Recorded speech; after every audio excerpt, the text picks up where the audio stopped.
वचन 24। अब यहां से इंटरेस्टिंग पार्ट शुरू हो रहा है, क्योंकि दो बेटों का जिक्र हो चुका है, अभी मूसा का बेटे का जिक्र होगा। जी लिखा है तब ऐसा हुआ। आइए देखते हैं क्या हुआ। कि लिखा है कि देखो, फिर कहता हूं कट टू कट नहीं लिखा है। देखो बीच में अचानक कुछ आ रहा है, तो बीच में कोई अचानक आ रहा है, तो बीच में कुछ और हो रहा है। ये सब कट टू कट नहीं है, मैं रिपीट करता हूं। तो मुझे आपको ये है ना, जो माला टूट गई है, ये जो मोतियों की माला टूट गई है पवित्र आत्मा की मदद से, मैं इसको मिलाकर आपके सामने पेश कर रहा हूं, जितनी मुझे ज्ञान मिल रहा है उसके हिसाब से, ठीक है ना। 27 साल की मिनिस्ट्री का अनुभव, जो वचन मैं पढ़ रहा हूं और ऊपर से जो पवित्र आत्मा मुझे दे रहा है वो आपके बीच में रख रहा हूं। बाकी भविष्य में अगर मुझसे कोई बेहतर एक्सप्लेन कर सकता है, वेलकम है उसका।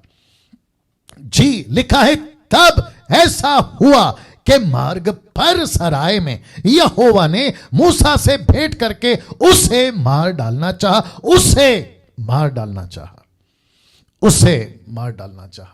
अब पढ़ते वक्त ऐसा लगता है कि मूसा को मार डालना चाहता है।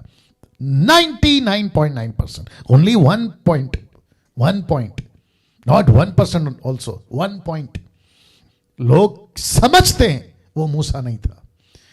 लेकिन अक्सर अच्छे बाइबल कॉलेज वाले, अच्छे बाइबल टीचर, अच्छे एवेंजलिस्ट और अच्छे पास्टर्स कम से कम ये स्टेटमेंट सुनकर अगर वो अपनी स्टडी को ठीक कर दें तो बेहतर होगा। लिखा है कि तब ऐसा हुआ कि मार्ग पर सराय में, ये जो शब्द है ना सराय, मैं इसका भी एक्सप्लेनेशन दूंगा। यहोवा ने मूसा से भेंट करके उसे मार डालना चाहा, लेकिन ये ऐसा नहीं है अजीजों, क्योंकि इंग्लिश ट्रांसलेशन आपके बीच में रखने जा रहा हूं और लिखा है and it came to pass. ये घटना घटी, तब ऐसा हुआ। It came to pass by the way in the in आप समझते होंगे, जब मैं यूएसए में था, 3 बार जा चुका हूं, जब मैं यूएसए में था तो वहां पे, यहां होटल कहते हैं, वहां मोटेल कहते हैं, और कुछ जगह पे मोटेल और होटल को इन कहते हैं, INN। इसका मतलब है रेस्ट प्लेस। आपके बीच में रख रहा हूं, रेस्टिंग प्लेस या रेस्ट प्लेस। और ऐसा लिखा है कि सराय में, and it came to pass by the way in the rest place that the Lord met him। मैं रिपीट करता हूं, that Lord met him। यहां पे मूसा का नाम नहीं मिलेगा, and sought to kill him। ये जो शब्द है ना, met him, the Lord met him and sought to kill him। ये जो शब्द है ना him, ये him कौन है? ये मूसा नहीं है अजीजों, ये मूसा नहीं है। तो प्रश्न उठता है who is him? ये हिम कौन है? Question mark. तो आपके नॉलेज के लिए ओरिजिनल मैन्युस्क्रिप्ट जब लिखा गया था हिब्रू, तो वो ट्रांसलेशन में भी शब्द लिखा है that met him, Yahweh met him, the Lord met him. ये जो शब्द है ना हिम, ये मूसा नहीं है। इससे लिखा है ये मूसा नहीं था, ये मूसा का बेटा था, ये मूसा का बेटा था। अक्सर हम यही कहते हैं, मूसा को मार डालना चाहा, मूसा को मार डालना चाहा, मूसा को मार डालना चाहा, लेकिन यहां पे मूसा का नाम नहीं है अजीजों। आप देख सकते हैं ये आपका NKJV वर्जन, आपका Geneva translation, the message translation, आपके जितने भी जिसको हम रेकमेंड करते वो ट्रांसलेशन, ऐसे बहुत सारे इंग्लिश ट्रांसलेशन है जहां पे मूसा का जिक्र है, बट मैंने वो सब नहीं डाला। मैंने आपके बीच में सीधा हिब्रू ट्रांसलेशन डाल दिया, जो कि कहता है the Lord met him, the Jehovah Yahweh met him, Yahweh met him. ये हिम कौन है? ये मूसा नहीं है, ये मूसा का बेटा था जिसका खतना नहीं हुआ था, जिसका खतना नहीं हुआ था। अब आप कहोगे पास्टर डैनियल ये बेटा को मारना क्यों चाहता था? उसकी वजह है खतना नहीं हुआ था। मैं आपको वो भी बता देता हूं। मूसा के 2 बेटे थे और एक काफी बड़ा हो चुका था, और आपको ये भी बताता चलो एक काफी बड़ा हो चुका था, मतलब दोनों बेटे काफी बड़े हो चुके थे। दोनों बेटों का नाम बताऊंगा और उनकी हिस्ट्री बताऊंगा, ठीक है ना। वापस आते हैं और मैदान की भी हिस्ट्री बताऊंगा। वापस आते हैं, कहता है कि उसने मूसा को, ये मूसा नहीं था, उसका बेटा था जिसका खतना नहीं हुआ था। मूसा 80 साल का हो चुका था, तो इसका मतलब क्या, बच्चे भी तो बड़े हो गए होंगे ना। और इतने बच्चे बड़े हो गए थे कि उनका खतना नहीं हुआ था। और खतना का नियम कहां से आया, क्यों आया, आपके बीच में रखने जा रहा हूं। ऐसा लिखा है कि ऐसा क्यों, क्योंकि पद 22 पद 23 और पद 25 में 3 प्रकार के पहलोटे देखते हैं, जिसका जिक्र मैंने अभी करा कि पहलोटे को मार दूंगा। किसका? मिस्र का। क्यों? क्योंकि लहू नहीं बहा। मैं इजरायलियों के बच्चे को मार दूंगा, लेकिन नहीं मारा। क्यों? क्योंकि वो रात, गजब की बात आ रही है, ध्यान से सुनिएगा। ऐसा लिखा है मूसा, जब मैं आऊंगा ना, कहता है जब वो आखिरी विपत्ति पहलोटों को मारने वाला, परमेश्वर के दास को, मूसा को परमेश्वर ने कहा कि जिसके जिसके घर पर मेमने का लहू नहीं मिलेगा, वो चाहे इजरायली हो या फिर आपका इजिप्ट का हो, जिसके जिसके घर पर दरवाजे के एंगल में अगर लहू नहीं मिलेगा, उस घर का बेटा मर जाएगा। तो जीसस क्राइस्ट, तो आज्ञा विश्वासियों के लिए भी थी, मिस्र के लिए भी थी, अविश्वासियों के लिए भी थी, और इजरायलियों के लिए भी। वाह! मैं आपको बताऊंगा, जब इब्राहिम को दिया था, उसने कहा था कि खबरदार अगर ये आज्ञा को पालन नहीं किया। तो इसका मतलब है कि 22, 23 और 25 में यहां 2 बच्चे नहीं, अब आपको 3 बच्चे दिख रहे हैं।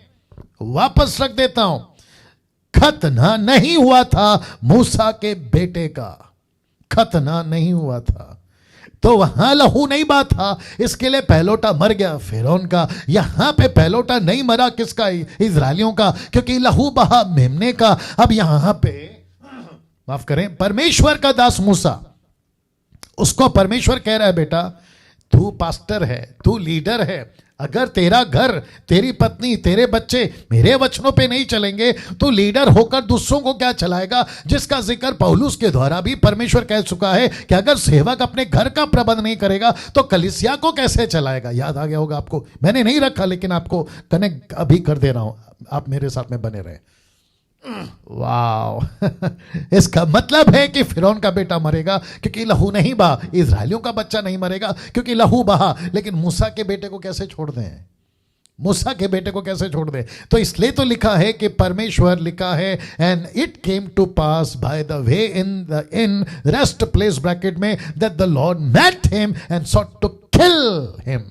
ये जो शब्द है ना, हिम, ये मूसा ने, लॉजिक में नहीं बैठता साहब, मैं रखूंगा आगे, लॉजिक में नहीं बैठता, ये लॉजिक में नहीं बैठता, आगे रखूंगा।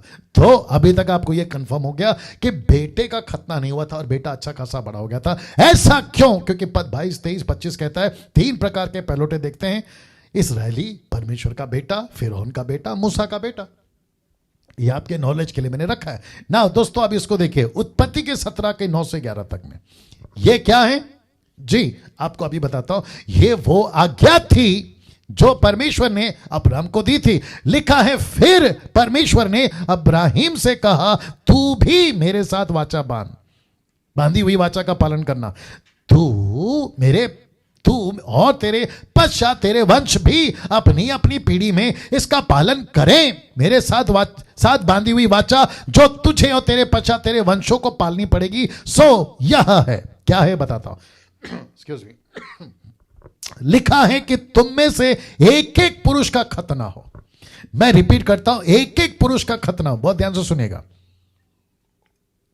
जी, बहुत ध्यान से सुनेगा कि तुम में से एक एक पुरुष का खतना हो। तुम अपनी अपनी खलड़ी का खतना कर लेना, जो वाचा मेरे और तुम्हारे बीच में, उसका यही चिन्ह होगा। क्या चिन्ह होगा? देखिएगा, पीढ़ी पीढ़ी में केवल तेरे वंश ही के लोग नहीं, पर जो तेरे घर में उत्पन्न हो वह परदेशियों के रूप में देकर मोल लिए जाएं, ऐसे सब पुरुष भी जब 8 दिन के हो जाएं, याद रखो 8 डेज, 8 दिन के हो जाएं, तब उनका खतना किया जाए, उनका खतना किया जाए। जो तेरे घर में उत्पन्न हो अथवा तेरे रुपए से मोल लिए जाए, उनका खतना अवश्य किया जाए। सो मेरी वाचा जिसका चिन्ह तुम्हारी देह में होगा वह युग युग रहेगी। मेरी वाचा जो तुम्हारे शरीर में रहेगा, जो मैंने तुमसे कवनेंट किया है वो तुम्हारे शरीर में रहेगा। अब इसको देखिए, उत्पत्ति 17 का 14 में ब्रैकेट में डाल रहा हूं, जो पुरुष खतना रहित रहे, जो पुरुष, नॉट उसका बाप, नॉट बाप बेटा, जो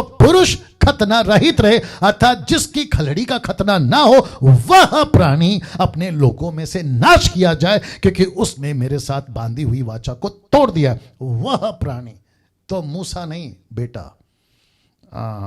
अब आया आपको समझ में। तो इसका मतलब है कि हिंदी ट्रांसलेशन में एक जबरदस्त गलती हुई है, और वो गलती है ये।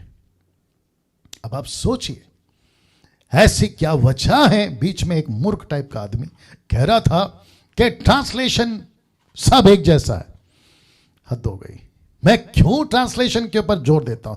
मैं क्यों कहता हूं कि ये ट्रांसलेशन वो ट्रांसलेशन? आप स्टडी करो, उसकी वजह यह है।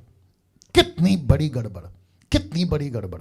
ये मूसा नहीं है, ये मूसा नहीं है अजीजों, ये मूसा नहीं है। अब आप सोच के देखिए कितनी जबरदस्त गड़बड़ हो गई। ऐसा लिखा है मूसा को मार डालना चाहता था। ऊपर बैठा परमेश्वर बोल रहा है यार कोई तो इसका ट्रांसलेशन ठीक करो।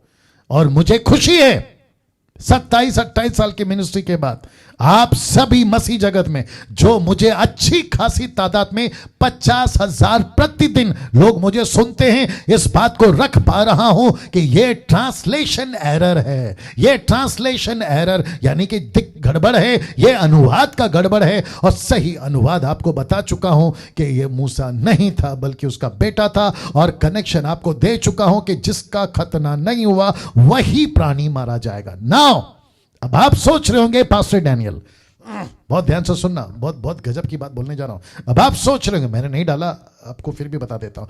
आप सोच रहे होंगे पास्टर डैनियल, परमेश्वर मूसा के द्वारा अपने बच्चे को समझाकर, अपनी पत्नी को समझाकर, अपने ससुर को समझाकर यह सब कर सकता था, या फिर मार डालने की बात क्यों? यह इतना कंफ्यूजन नहीं होता।